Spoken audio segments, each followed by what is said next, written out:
Immigration was running at about 200,000 a year in the last term of the Howard government.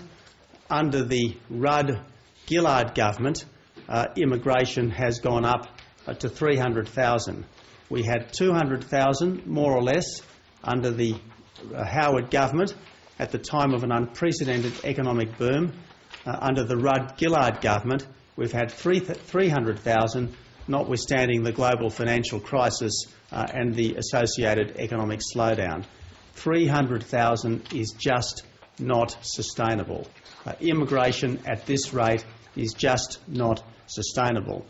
So the Coalition will reduce net overseas migration to 170,000 a year within our first term. We will maintain, though, the various employer-nominated categories because it's important that business has the skills and the people that it needs. Most of you may not be aware, but I am a migrant myself. Australia is an immigrant society, proudly so. The Coalition parties are pro-immigrant, but it's very important that our immigration program have the support of our people, and that is what this policy is designed to ensure. You announced in April, you said you would delegate to this Productivity Commission to set benchmarks, to set targets. And Mr Morrison said during the week that you would be confined to what they recommend. Haven't you just confined them to a target? Look, the Productivity and Sustainability Commission will give us advice about future population levels which are compatible with economic and environmental sustainability, but it will always be the government's responsibility to set the number. Mr Abbott, the shrapnel has already predicted a slowdown in net overseas migration to 145,000 persons by 2011-2012.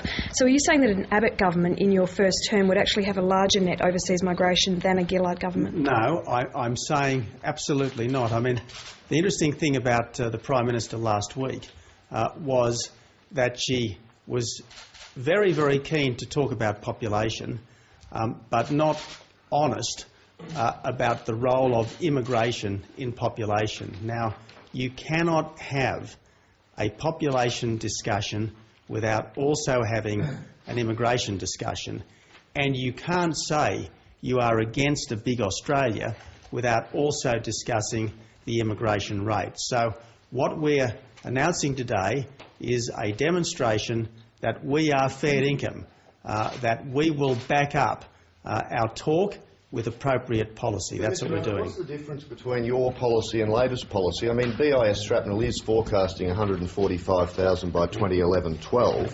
So are you for higher immigration? I mean, is this just a con? You know? Look, if Labor wants lower immigration, let it specify a number. They can't say they're in favour of lower immigration without specifying a number, and that was the fundamental dishonesty of the Prime Minister last week.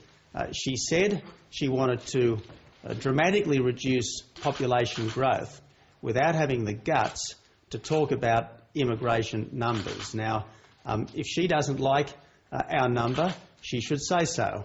If she thinks our number is too low or too high, she should say what her number is. What would the population be, Mr Abbott, under your policy by 2050? What population do you want to see by 2050?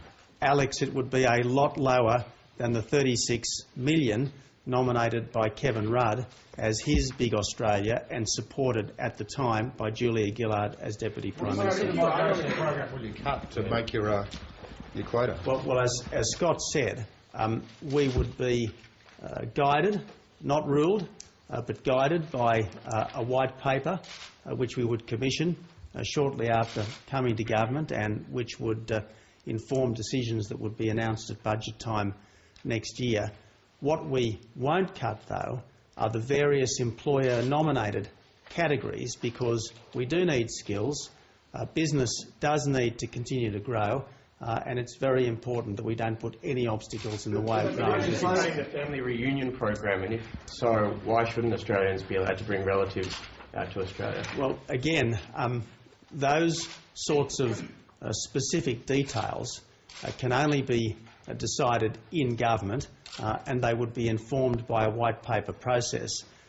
What we would do is manage the program to bring it down to what we think are sustainable long-term numbers, but what we won't do is get in the way of legitimate Australian business that is seeking appropriately to expand. How do you know you can hit your target if you can't say which parts of the program you cut from? Well, because there are all sorts of different components, and there are some very large components of the immigration program that, if reduced, would certainly bring us very swiftly to the 170,000 maximum that we're nominating. So it's just a question. It's just a question of intelligently managing the program, making sure that all of the entrants in these various categories are fair income. That's what we did before, particularly under Philip Ruddock. That's what we will do again.